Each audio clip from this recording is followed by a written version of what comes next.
Good afternoon, everyone. Welcome to another episode of the Beyond Cancer series. My name is Gail, aka Sunshine, and I will be your host once again. This is episode 28, and today we're going to be talking about personal wellness and stress relief. On top of COVID, there have been some stressful events in the last week, and I think it's getting to people. So we thought, why not have someone come on and talk to us about stress relief? So we're going to have our regular interview format. And at the end, just to let you know kind of what's coming, we're going to have about a 5-minute guided body awareness meditation. So if you want to participate in that, we recommend having a chair, although sitting on the floor is absolutely fine, but you might be more comfortable in the chair. So before we get to that, though, just in case you're joining us for the first time and you're not familiar with Epic Experience, I always like to give a little intro. Epic was started in 2012 by Nancy Farrow after her oldest son was diagnosed with cancer and then kind of had a hard time getting back on track after all of his treatment. So Michael had attended an event that really changed his life, gave him hope, ease some of the anxiety and depression he was going through. And Nancy thought, why not do this for cancer survivors of all ages? And so, ta-da, Epic Experience was born. So we have been doing this Beyond Cancer series for I don't know, about a year and a half now, but it became more frequent once COVID hit and we were all separated from each other. So we've been doing these events. It's sponsored by the alumni team, and we're all a group of people who have attended an Epic camp at different times. We live all across the country. We have all different kinds of cancer. But one of our goals is to really keep the community connected even after camp. So if you are watching and at any time you have questions for our guest, you can go ahead and put them in the comments and we will ask her. So let's get started. So this is, again, episode 28, Beyond Cancer series, Personal Wellness, and we're going to be talking with DeEtta Thornberg. So we're going to welcome her on. Hi, DeEtta. Thank you so much for joining us. Thank you for asking me. So what I usually like to do to start is just to ask you to share one fun fact about you, and then we'll go from there. So DeEtta, tell us one fun fact. One fun fact is that I have logged 10 hours as an airline pilot in a small airplane. Oh my gosh, that's amazing. A long time ago when I thought I wanted to be a pilot, I just wanted to try it. So it's fun to take off, a little bit scary. I'm sure. But yeah, no, I was just, nobody knows that about me. That is pretty cool. Well, thank you for sharing that. So DeEtta, to start with also, if you don't mind telling us about yourself, when you went to camp, if you're comfortable telling us what kind of cancer you had, your camp name, just kind of tell us a little bit about you before we dive into our topic today. Okay, so I've had breast cancer, and the camp that I went to was a winter camp in 2019. In January 2019, we were Camp Weeble. Because weebles wobble, but we don't fall down. That's right. And I don't know. I went, and it was very enlightening. It was a great experience, and yeah. And what's your camp name? Manuka. And that means. So my camp name is Manuka. Manuka is a honey from New Zealand, and it has a lot of healing properties to it.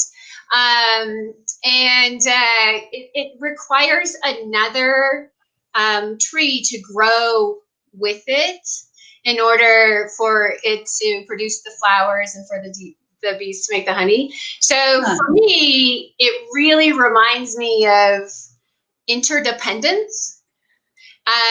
Sometimes I'm a little too independent and I have to remind myself that it's okay to ask for help. It's okay to be dependent on other people. It's okay. And so, yeah, so Manuka is a honey. It's actually in, some salves, some creams that you can use for burns, from radiation even. It's a good thing. Yeah. I love it. Yeah. That's awesome. Yeah. All right. Well, let's get into our talk about personal wellness. So tell us a little bit about your background, how you got into yoga and wellness, and kind of tell us what you do in that Okay. realm. Yep.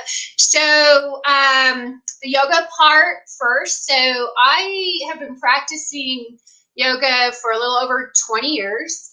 I live in the mountains west of Denver in Gilpin County. So we have this small little modular rec center. So I started to go to yoga and I practice off and on. I like to lift free weights. I like to walk. I like to do other physical things.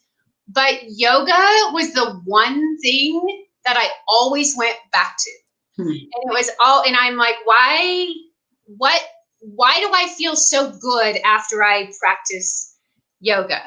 So, which is just a little bit different than all the other things. So I decided to take a yoga teacher training to learn that just for myself. My goal was not necessarily to be a teacher at that point. So I went through a 200-hour teacher training. I came out of the teacher training. The knowledge of yoga could probably fit in my big toe.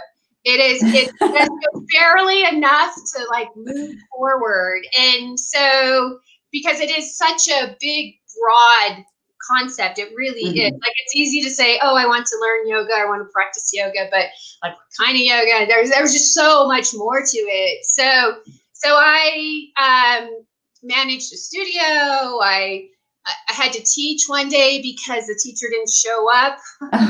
So I just kind of, started to teach, and I started to really like it. That aspect of yoga, and I'm always learning. And then I was diagnosed, and that actually took me more into the wellness side of things. So there's yoga, there's movement, there's a physical part of yoga. But then there's also other layers of being. And so I didn't really delve into the wellness part of yoga until my diagnosis. And I went to a naturopathic doctor, and he gave me like the best answer of anything that I'd had so far, because he said, this is in your system. Don't let your guard down, but let's find out why.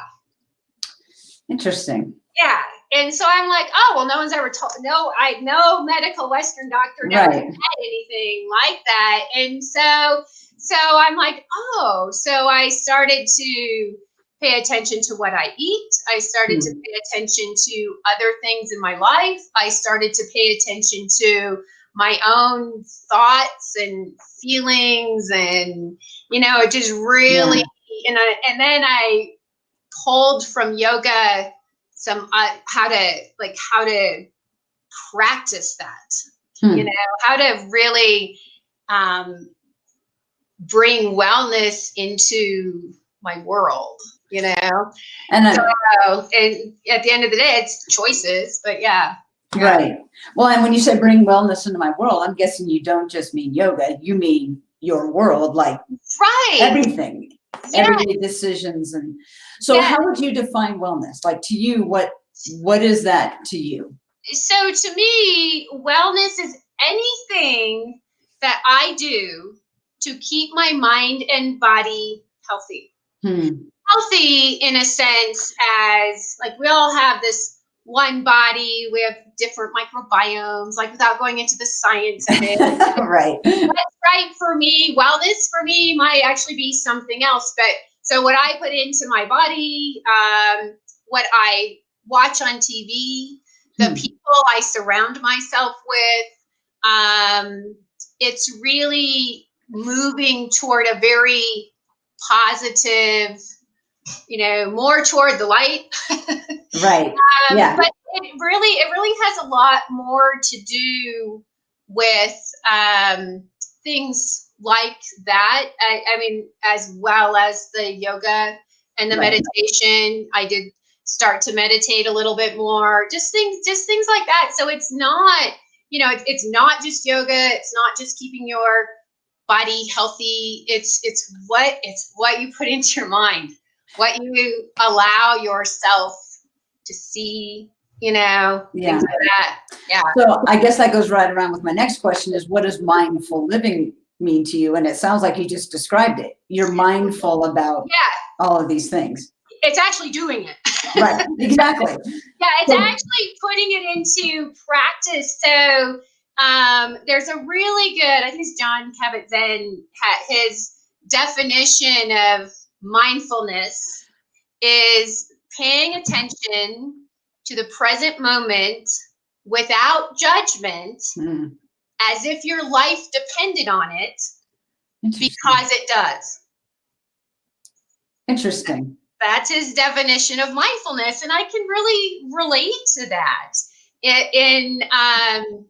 With everything we do, going left, right, up, down, like our lives are busy. Yeah.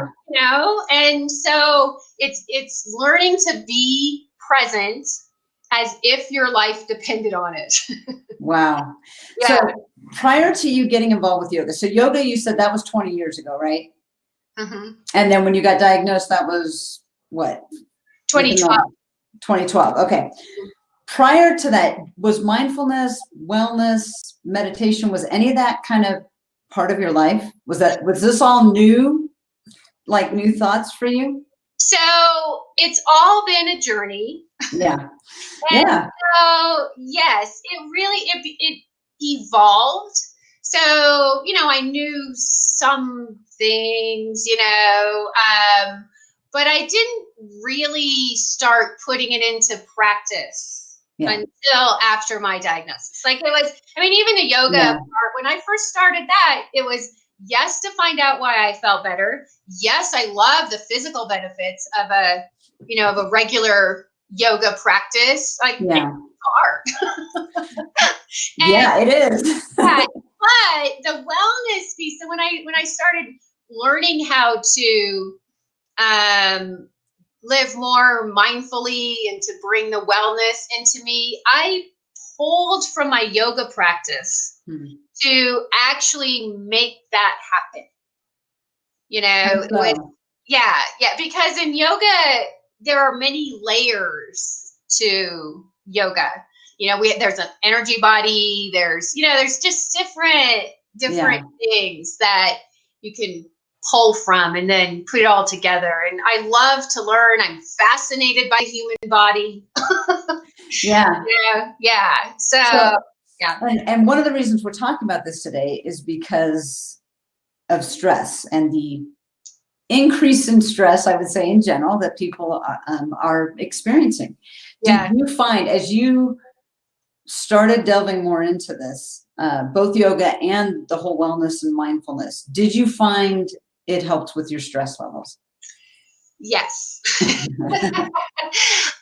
all have different stresses, but it's also important to remember that not all stress is bad.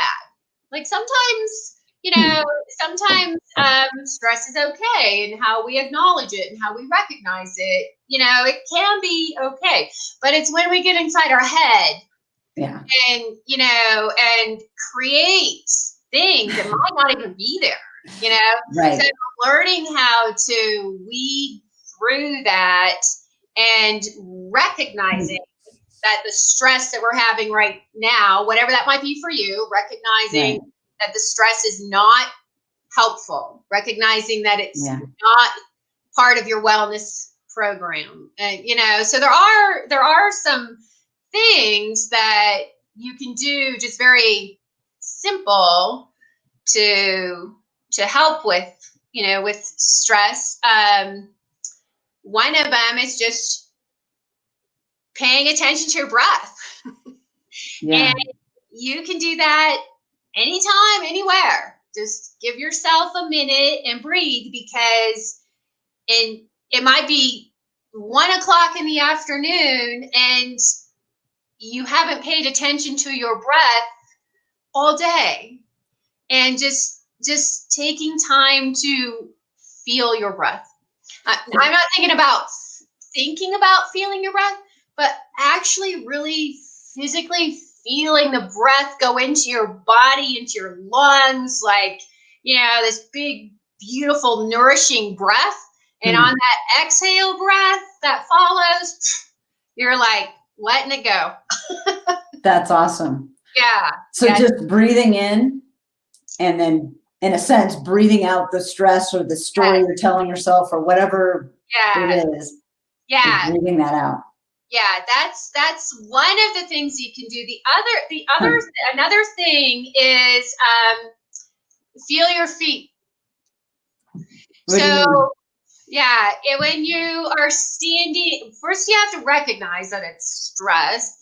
And then you just stop what you're doing, feel your breath, and then feel your feet, like feel the soles of your feet, where they are on the earth, on your mat, on the floor, the grocery store, like feel your feet, because that will help ground you and it'll also help get you out of your head. Interesting. So neither of these will solve your problem. Right.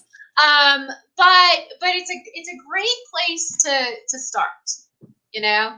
Excellent. Yeah. I mean, those are two awesome tips right there that you can do anywhere, right? As soon as you, whatever it is for you, because I think we all have a different stress warning, I guess, or that feeling of whatever it is, panic, swirling thoughts, whatever it is. But when we realize that, those are two practical things we can do. There's one more I'll share with you. Sure. So breath is, if you're breathing, you're already doing more right than wrong. So, sometimes we do just get in our head with our stress, and we have to do this and we have to do this and we have to do this, and it just keeps going and going, and it doesn't solve anything. But if you really want to take the time to like slow down, matching your breath to just little simple movements like that. See what I mean with my hand? So it's like the inhale breath, and then really slow it down and touch your thumb. So this is a mudra, but that's a whole nother talk. And then this, and then, and so you just then you really, really become aware of your breath, and you really, really slow down the breath. And then you feel your feet, and then Well, and from what you've said so far, slowing down, I think, is part of becoming present, right? Because otherwise we're just going. Yes. And it's that slowing down. So what does your daily practice look like? Like in terms of wellness, yoga, mindfulness? What does it look like for you? So generally, when I wake up early, like 4 a.m., for no other reason than to make sure the sun's going to come up, I'm sure. But so I wake up early, I wake up slow, I stretch, and then there's in yoga there's a pose called down dog. Mm-hmm. And so I just do down dog with the bed to stretch my back. And I just put my hands on the bed, walk my feet back. It's not like a deep stretch. It's more just stretching your spine, it's just one of those really feel good stretches, feel my feet, that.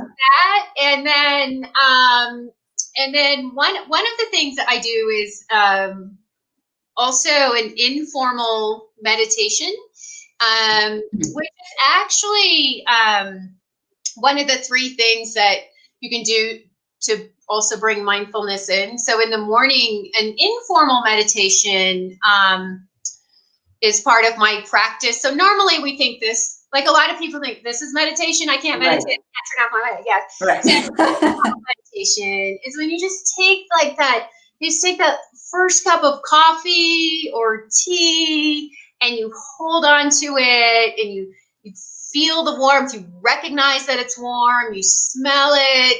You sip it. You taste it. Like you just really, be very mindful and very present. So it's not about just chugging down the coffee to get that energy boost. Right. It's about really just taking that time to be present, whatever that is. So that's my morning routine. And then throughout the day, I'm a big believer in sneaky yoga. In what? Sneaky yoga.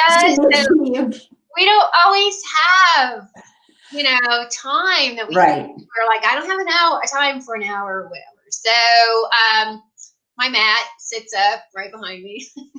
I love it. So sometimes I'll just do a sun salutation. Takes 5-10 minutes. Sometimes my practice at home is restorative. Like in the evening, I'll do a couple restorative practices. Just a walk in the woods. I live 2 acres from the national forest, so I'm very fortunate to be able to go out and hug a tree. Literally. Literally. Yeah. And that's really what I do. Like, I don't necessarily, have at 10 a.m. I'm going to do this kind of practice. Like my personality is more fluid. Mm-hmm. I have some structure, but it's not rigid. I don't know if that makes sense. Oh yeah. And I love the idea of sneaky yoga, because when you find yourself with that 5 minutes or 10 minutes, you already have a repertoire, for lack of a better word, of poses that you can do depending on how much time you have, where you are, I suppose. I love that. That's that sneaky yoga is awesome. Well, it's also because I'm a teacher, but you could do it too. Certain poses feel better at different times of the day, or based on my energy. If I'm just like, man, can barely, if I'm like down, I'll do heart openers, which are back bends and things like that. Interesting. If I get into my head and the simple, quick things that I do are not helping me, I might do like a Warrior 2 series kind of thing, which is very grounding. And so I also know some of the poses that help match my mood when I do the sneaky yoga. So that makes sense. So it's fun. It's fun. I make it fun. That's awesome. Yeah. And then do you have a certain way that you close each day? Or is it kind of, again, fluid? Not necessarily. I don't have the same nighttime routine that I have in the morning. Okay. I am sunrise, not sunset. I mean, I don't necessarily have that at night unless I feel the need to add like a very formal seated kind of meditation. Okay. Unless there's something that I just need, something else. Mm-hmm. My day didn't quite come together like I thought that it should. Yeah. I will add a seated meditation, but it's not, I would not say that, no, it's part of my routine per se. Or as needed and what's needed. Yeah. Yeah, I'm like everybody else. I meditate as needed. Yeah. I'm curious. You said that way back when you first started doing yoga, there was something that drew you to it and you weren't sure at first. Have you kind of figured out what it is? I think that I have, but my answer today might be different than okay. What is it today? I think that once I learned how to be present, I think that's what really made my yoga different. So like when I like free weights. Okay. So I just like the idea of free weights. Right. But sometimes you can just mindlessly go through and just barely remember what you did. Right. But so I think the one thing that really helped, my takeaway was how important the breath was. And I learned that in yoga and in my classes, which you don't really pay attention to the breath always. I'd never been taught. And also in yoga, the end of class is Shavasana, relaxation. My corporate clients call it the nap at the end of class. It's Shavasana, and it's very, very important. And it's the easiest on your body, but the hardest on your mind, because you're like, oh, I shouldn't be, it's a resting pose. I don't have time to rest, right? And so learning what Shavasana meant and how it helped rebalance the energies from your yoga practice, like yoga was more, it just embodied more than other things that I did. And I'm not saying that only do yoga, only lift weights. Like, I believe in all of it. Like, I still love all of it. But I think that was my biggest takeaway, is how important the breath is, and how that Shavasana, it's a forced time out. Like Shavasana at the end of a class, like you can't just get up and leave. You have to, I mean, I suppose you could, but, it just really becomes a forced time out, and you have to learn to accept it and to say, oh, this is great, so yeah. Interesting. Now, good stuff. Do you have tips for those of us whose brains are everywhere and thoughts are everywhere, and then you get to that point where you're supposed to be relaxing and your brain is already going? How do you bring bring your thoughts back to where they should be? You breathe. You breathe. Yeah. Because actually the beginning of meditation is learning how to pay attention to your breath. Like, just the waves of your breath. There's science. So it's just air and sitting in front of your face. And then you breathe and it becomes breath. And then that's where there's prana and energy and all of these things. So if you just say, oh, my mind is wandering, I recognize my mind is wandering, I think I need to breathe. And you'll take 5 or 6 nice, slow, full breaths, and then your mind will wander again. Just count on it, right? Because you just can't. I mean, you can't really turn off your mind. And then, like I said, if it's really going, try the hand vinyasas. I like that. Yeah, because it's movement. Sitting still is hard, and or it can be. It's a learned art to really be able to sit still. Also, sometimes closing your eyes and feeling the breath makes it a little bit more internal. You have to know yourself with that, though, because sometimes closing your eyes can produce anxiety and get you more in your head.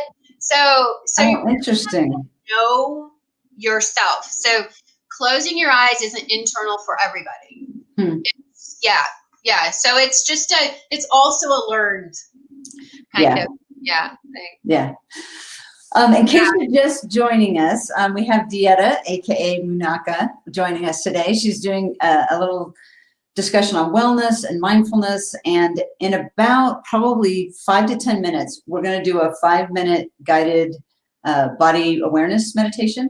So if you joined us late, one thing that might be helpful is to have a chair, although you can certainly do it on the floor, but it might be more comfortable on the chair. So just so you know, that's coming. And then we have a question, only 4, and I'm not sure, maybe that was related to what you were just talking about, but I'm not sure what it was. So Shelley, if you can clarify that question, then we will ask it. My apologies, I missed the connection.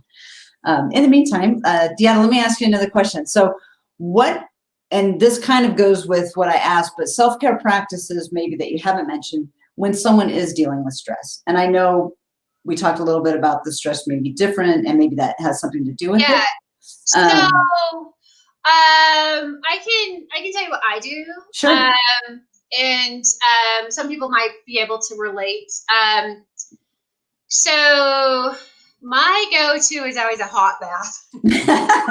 But you don't always have time, to do that. It's also part of my self-care routine. Like, I know the benefits from it, and I just like that. It's my go-to thing. Yes. Yeah, I try to take a hot bath every week, whether I need it or not. But the other thing is, and I really like to explore essential oils. Yeah. So find one that and I know some people are sensitive to smell or sometimes Right. so this doesn't work for everybody.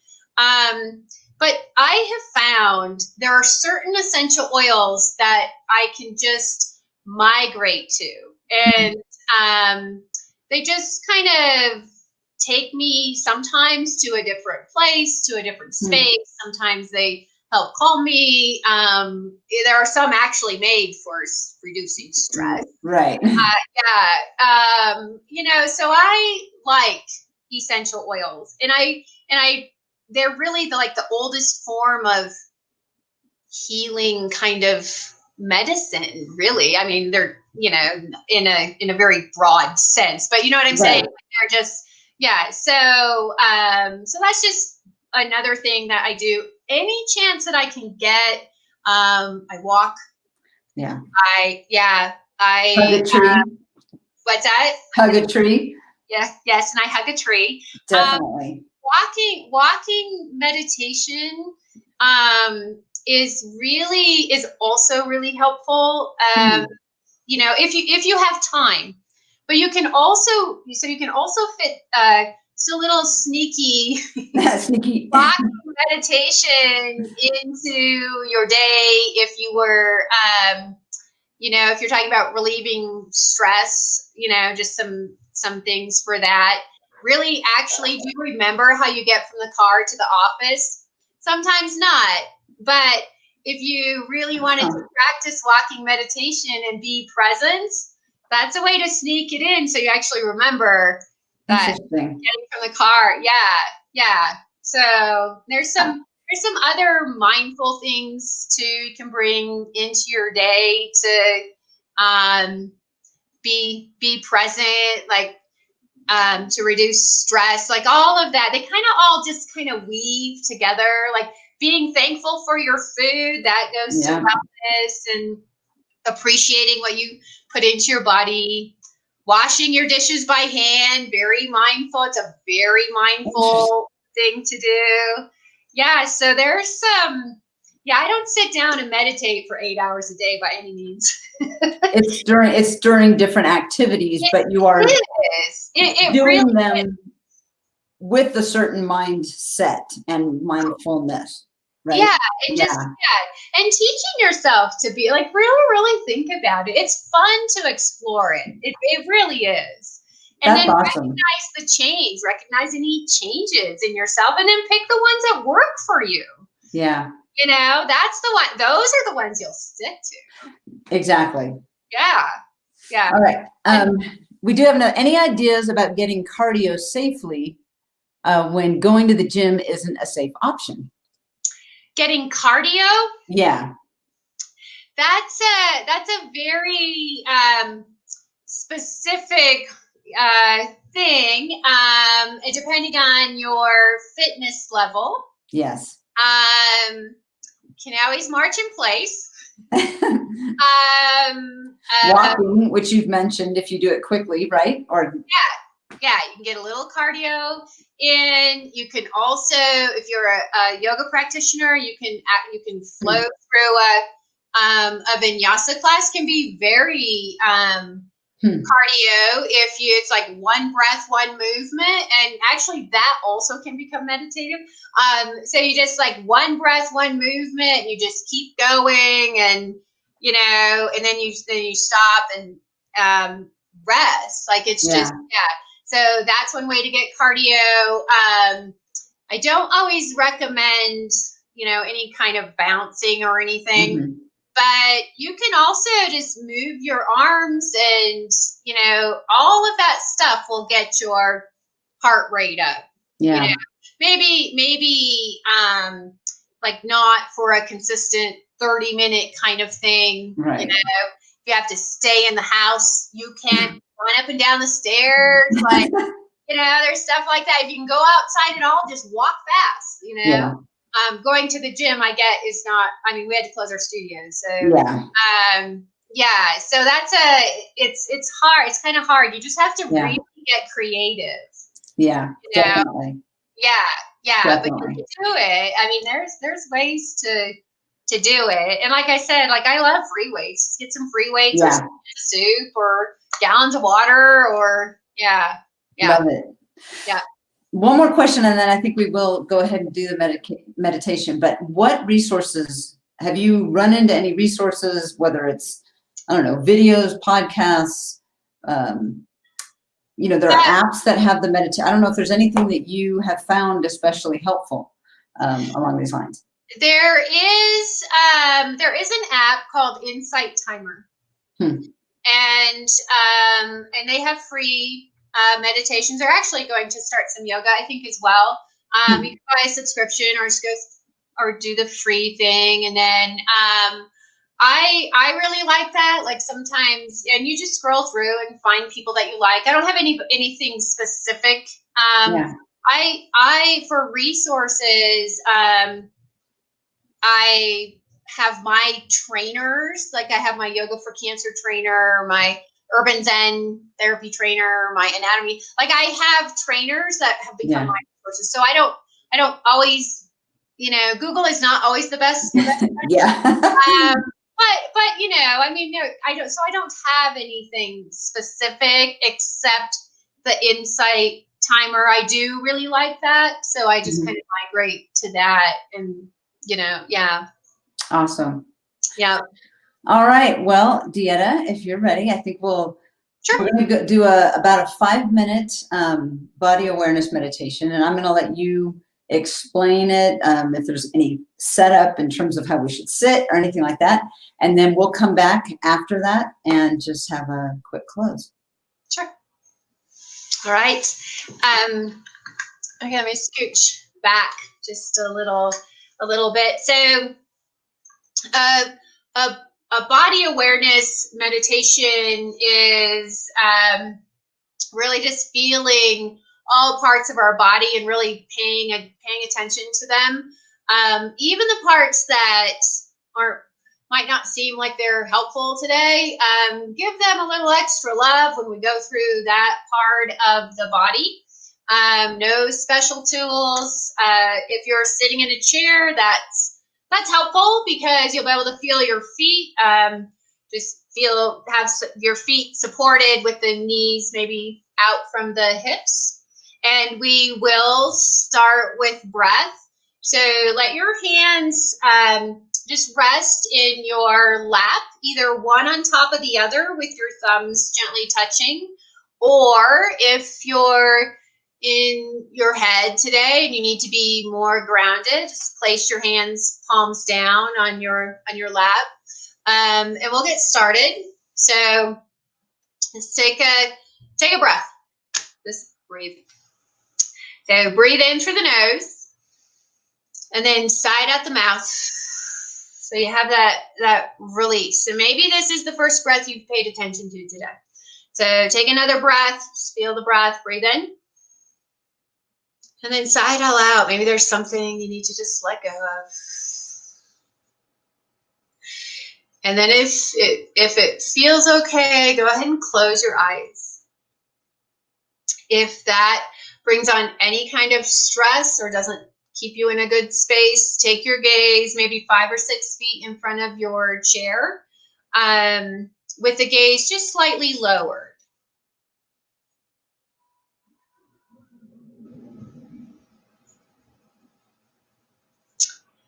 And then feel your breath. Feel your breath come into your body.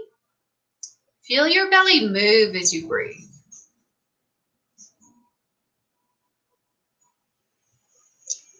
Just feel the inhale and the exhale. Keep in mind your breath might be a little bit different than mine. Let's begin to make friends with your breath.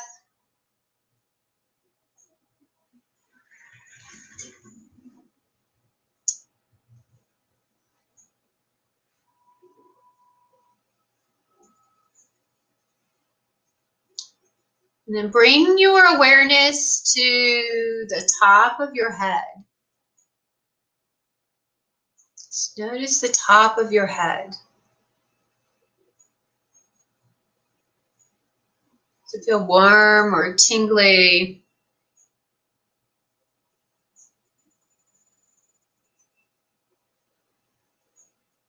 Notice your forehead.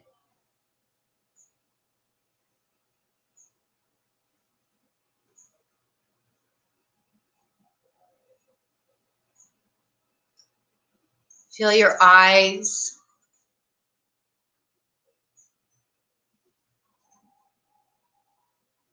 Become aware of the eye sockets.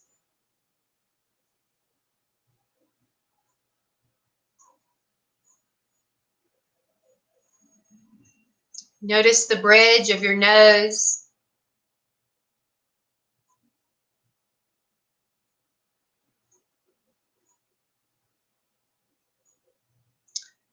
Feel the warmth of your breath as you breathe in and out through your nose.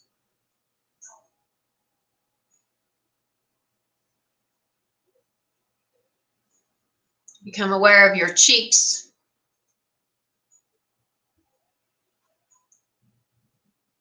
Sense the skin of your cheeks over the bones of your cheeks.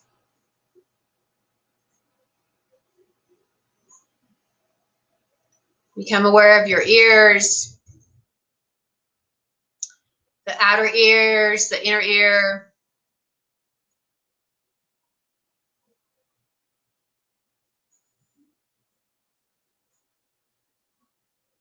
Feel your jaw, from the ear to the chin.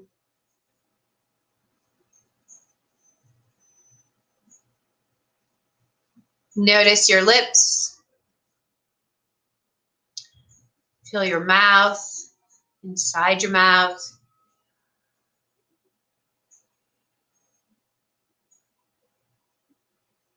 Notice any softness in your neck.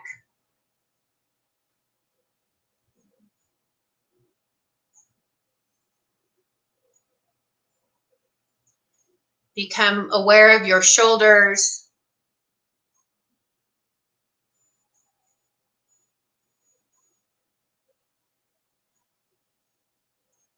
Feel both arms.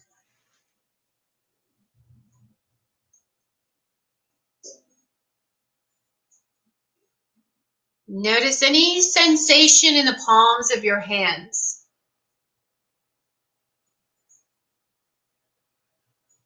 Be hot, tingly, warm.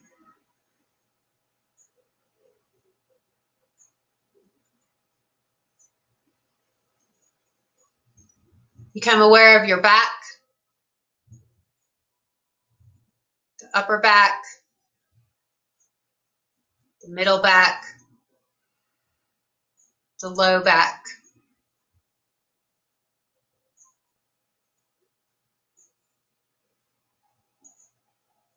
Become aware of your chest,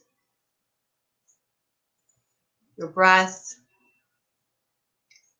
Feel the out and in of your breath.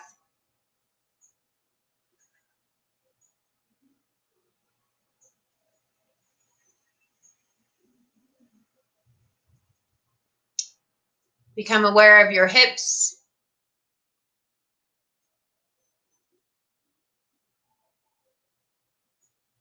Feel the weight of your hips where they rest on your chair.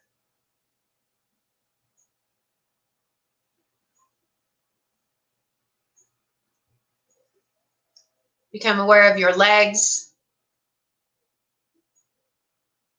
Feel the upper legs.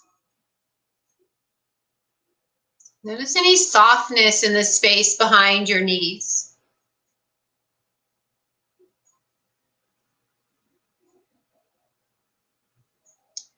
Become aware of your calf muscles, your ankles. Feel your toes.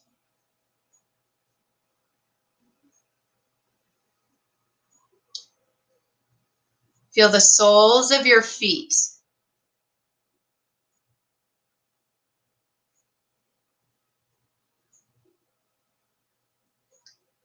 Notice sensations everywhere as you feel your body as a whole.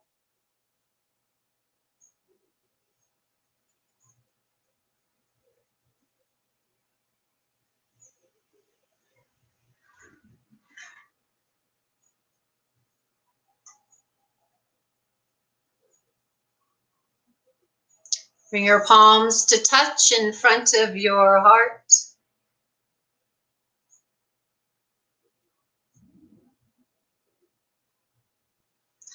Take time to thank yourself for your meditation. I wish you peace in your heart, strength in your mind and your body, and harmony in your life. Namaste.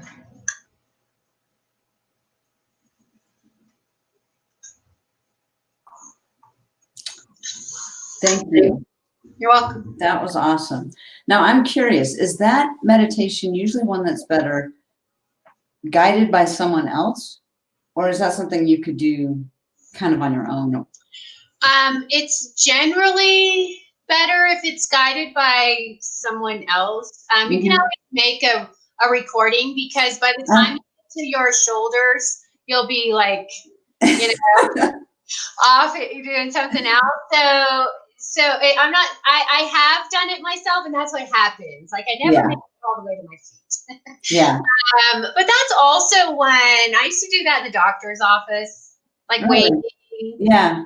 It just really helps ground you, gets you out of your head, makes you feel your feet. So relaxing. I mean, that's why I was wondering, I was trying to think if I were doing this for myself, I don't know if it would be as relaxing, because like you said, you're remembering to go through it or whatever. Yeah. So, but you can also, and I had to do this for my training, so that's how I know. Yeah. So, if you do it for somebody else, and you can visualize the body parts, and sometimes I do spend a lot more time on certain things. But if you record it while you're offering that to someone else, it'll sound much more natural than if you just pick up the record your phone and start talking into it. So, and then you both have benefits from that. But try it. Like, it's just really, and then at nighttime, if you can't sleep sometimes, we use that particular one for stress and anxiety and insomnia. Just kind of really, can work. That was awesome. I loved it. Well, DeEtta, thank you so much for joining us, and very practical tips. I love the sneaky yoga idea, and just and the fact that you can practice these things anywhere, really. It's that practice of mindfulness, slowing down in the midst of just life and craziness and all of it. But thank you so much. We will be back in 2 weeks, folks. I hope everybody has a great rest of the week and weekend. All right. Thanks, Gail. Take care. Bye.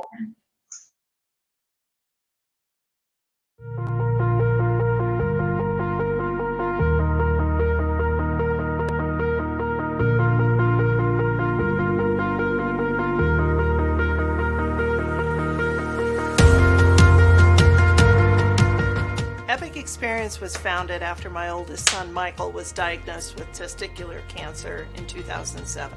I wanted to offer up hope to other cancer survivors so people know they're not alone, so that they know they can get out and start living again. It just may look different than how it did before they had cancer. Epic Experience is unique in the fact that we really pride ourselves on trying to take anyone and everyone that we can. It doesn't matter when you were diagnosed. If you've been diagnosed 5 years out, 10 years out, 20 years out, we don't put a timeline on it. We say that, if you've had cancer come into your life, we have a place for you. Epic Experience. One word, it's epic.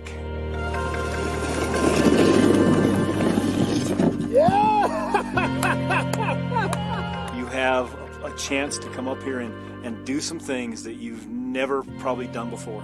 This campus taught me, why are you afraid? What's stopping you? I got out on the water in the pond here, And I'm like, I haven't done a headstand in a long time. And it's really difficult to do it on water. And I'm like, what am I afraid of? At camp, it's about healing your soul and your spirit and living beyond that cancer diagnosis, having fun, being with people that understand, and really just embracing everything that life has to offer you. They just said you were going to go to a camp, and I didn't even know where it was going to be. I got hauled up the mountain and got to play in the snow, and the thing that happened is I rediscovered joy, found myself again. Favorite memories from camp? It's running down the hill in snowshoes. It's something I never really considered before. I got on a sled today, and I'm going to be honest. I mean, I've beat cancer, but I was still nervous to get on a sled.